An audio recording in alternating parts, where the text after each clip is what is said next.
രണ്ടാമതാണ് intraday. എന്താണ് intraday? ഇൻട്രാഡേനെ day trading എന്ന് പറയാം. ആ പേരിൽ തന്നെ ഉണ്ട് ഒരു ദിവസത്തിൽ നമ്മൾ ചെയ്യുന്ന ട്രേഡിംഗ്. അതായത് രാവിലെ 9:15 മാർക്കറ്റ് ഓപ്പൺ ആകുമ്പോൾ നമ്മൾ വാങ്ങും, വൈകുന്നേരം 3:15 മസ്റ്റായിട്ട് വിറ്റിരിക്കണം. നമ്മൾ വിറ്റിട്ടില്ലെങ്കിൽ അത് ഓട്ടോമാറ്റിക്കലി സ്ക്വയർ ഓഫ് ആകും, ഓട്ടോമാറ്റിക്കലി അത് വിറ്റ് പോകും. അത് നമ്മുടെ ബ്രോക്കർ ഓട്ടോമാറ്റിക്കലി അത് സെല്ലാക്കും. റിലയൻസിൻ്റെ ക്യാൻഡിൽ സ്റ്റിക്ക് പാറ്റേൺ ആണിത്. ഇതിൽ ഈ ഒരു ക്യാൻഡിൽ ഉണ്ട്, ഗ്രീൻ ക്യാൻഡിൽ. ഇത് ലാസ്റ്റ് ഡേ, അതായത് 28-ാം തീയതി, മെയ് 28-ന് വെള്ളിയാഴ്ച ആ ഒരു ഷെയർ പ്രൈസിൻ്റെ എത്ര വേരിയേഷൻ വന്നു എന്നുള്ള ഒരു ക്യാൻഡിലാണ് ഇവിടെ കാണുന്നത്.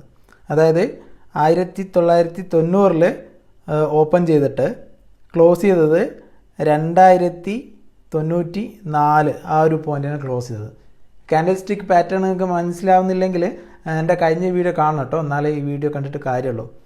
അപ്പോൾ അതായത് ഒറ്റ ഷെയറിൻ്റെ പ്രൈസ് ഒരു ദിവസം കൂടിയത് 100 രൂപയാണ്. ഓക്കെ, അപ്പോൾ നമ്മുടെ അടുത്ത് 2000 രൂപ ഉണ്ടായിരുന്നെങ്കിൽ നമുക്ക് ഒരു ഷെയർ വാങ്ങാമായിരുന്നു, അത് 100 രൂപ കൂടിയാണ്. അപ്പോൾ എന്താണ് നമ്മൾ ഡെലിവറി, നേരത്തെ പറഞ്ഞ ഡെലിവറിയും ഈ ഇൻട്രാഡേയും തമ്മിലുള്ള വ്യത്യാസമുണ്ട്. എന്താണെന്ന് വെച്ചാൽ ഇൻട്രാഡേ ചെയ്യുമ്പോൾ നമുക്ക് നമ്മുടെ ബ്രോക്കർ ലിവറേജ് തരും. ലിവറേജ് എന്ന് പറഞ്ഞാൽ നമ്മളിപ്പോൾ 2000 കയ്യിലുള്ളതെങ്കിൽ അതിൻ്റെ 9 ടൈംസ്, മേ ബി 8 ടൈംസ് അത് എക്സ്ചേഞ്ച് ഡിസൈഡ് ചെയ്യുന്നതാണ്, എക്സ്ചേഞ്ചും ബ്രോക്കറൊക്കെ ഡിസൈഡ് ചെയ്യുന്നതാണ്. അതായത് 2000 8 ടൈംസ് 16,000 രൂപ നമുക്ക് എന്ത് ചെയ്യും, എക്സ്ട്രാ തരും. ആ ഒരു പണം മൊത്തം യൂസ് ചെയ്തുകൊണ്ട് നമുക്ക് എന്ത് ചെയ്യാം, അത്രയും ഷെയർസ് വാങ്ങാം. അപ്പോൾ 16,000 രൂപയ്ക്ക് എത്ര ഷെയർസ് കിട്ടുമോ അത്രയും ഷെയർസ് നമുക്ക് വാങ്ങാം. അപ്പോൾ അതിനനുസരിച്ച് നമുക്ക് എന്ത് ചെയ്യും, പ്രോഫിറ്റും കൂടും. അപ്പോൾ അതെങ്ങനെയാണ്, എത്ര ലിവറേജ് തരും എന്നുള്ളത് എങ്ങനെയാണ് കാണുകയെന്ന് വെച്ചാൽ, നിങ്ങൾ ഗൂഗിളിൽ പോയിട്ട് സീറോ ദ മാർജിൻ കാൽക്കുലേറ്റർ എന്ന് ടൈപ്പ് ചെയ്യാം.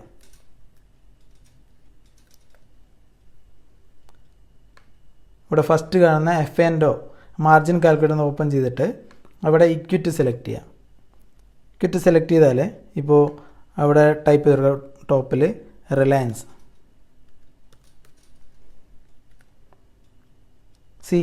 റിലയൻസിന് ലിവറേജ് കിട്ടുക 9 ടൈംസാണ് ലിവറേജ് കിട്ടുക. അതായത് നിങ്ങളുടെ അടുത്ത് ഒരു 1000 ഉണ്ടെങ്കിൽ, 1000 റുപ്പീസ് കയ്യിലുണ്ടെങ്കിൽ അതിൻ്റെ 9 ടൈംസ് എന്ത് ചെയ്യും, അത് അവർ ലിവറേജ് തരും. ആ ഒരു 9000 നമുക്ക് മൊത്തമായിട്ട് ആ ഷെയർസ് വാങ്ങാം.